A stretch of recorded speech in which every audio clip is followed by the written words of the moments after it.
Ce qu'on retient du premier jour de South by Southwest, c'est que c'est plus politique que jamais. L'an dernier, ils avaient reçu Barack Obama et entre-temps, il y a eu l'élection de Donald Trump.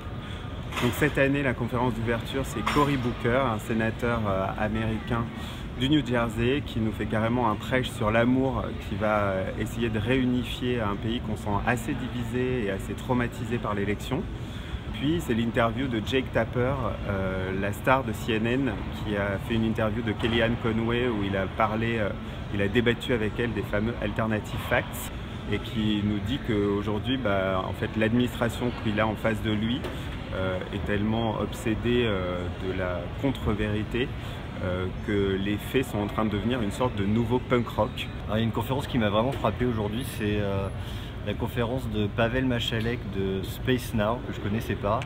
et qui nous parle d'un phénomène très intéressant puisque ce garçon s'intéresse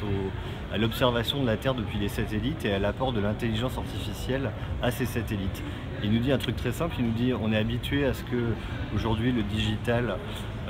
évidemment mesure tout ce qui se passe dans notre vie digitale, mais ce qui va se passer demain, c'est qu'on va pouvoir contrôler et mesurer tout ce qui se passe dans notre vie tout court. Alors moi, ce qui m'a hyper choqué en arrivant au SXSW cette année, c'est qu'en fait, en arrivant à l'aéroport, il n'y avait plus de Uber et il n'y avait pas de Lyft non plus, parce que la mairie a décidé de les interdire.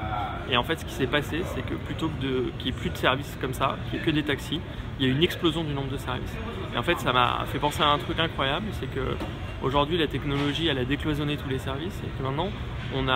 elle a changé nos habitudes. Et en fait, il y a un changement de culture qui a été opéré par la technologie qui est tellement fort que maintenant on n'a même plus besoin de la technologie et que la seule limite qui nous arrêtera, c'est la limite de nos propres esprits. Et c'est précisément ce qui se passe avec les services de transport ici.